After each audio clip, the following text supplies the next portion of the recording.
राजन, आप महेश्वर का यज्ञ करो। इस माहेश्वर याग का नाम है धनु यज्ञ। यदि उस धनुष की पूजा निर्विघ्न कर सकें तो आपका कभी अनिष्ट नहीं होगा।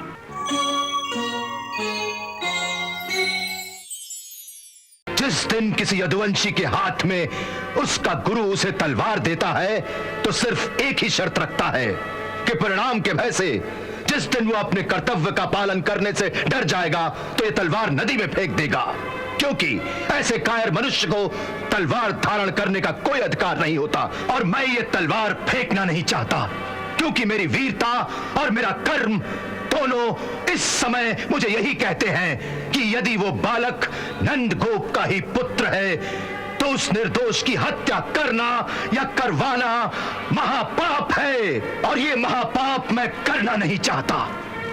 यदि आपकी बात ही सच है कि कृष्ण ही कुमार वसुदेव का 8वां पुत्र है तो मेरा कर्तव्य सीधा हो जाता है। कुमार वसुदेव ही मेरे स्वामी हैं और स्वामी के पुत्र की रक्षा करना मेरा धर्म है।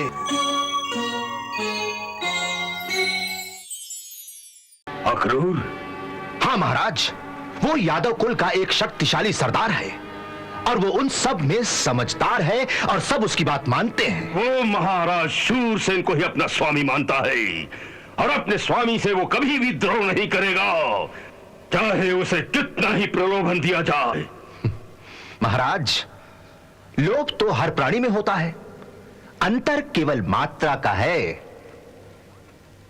उसे ऐसा प्रलोभन दिया जाए जिसे वो इनकार ही न कर सके।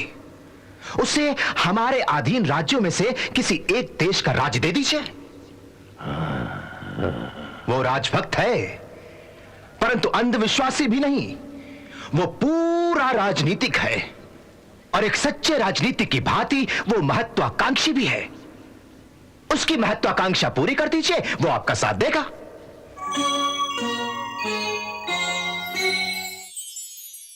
राजन, आप महेश्वर का यज्ञ करो। इस माहेश्वर याग का नाम है धनु यज्ञ। यदि उस धनुष की पूजा निर्विघ्न कर सकें तो आपका कभी अनिष्ट नहीं होगा। इस यदि शब्द का प्रयोग क्यों कर रहे हैं आप?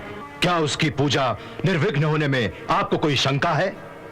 नहीं महाराज, क्योंकि यह धनुष इतना कठोर है कि महाबली शेषनाग, सूर्य और कार्तिकेय भी नहीं झुका सकते। फिर भी क्या? गुरुदेव ने कहा था कि यदि यज्ञ के बीच में यह धनुष टूट जाएगा तो यजमान का नाश हो जाएगा।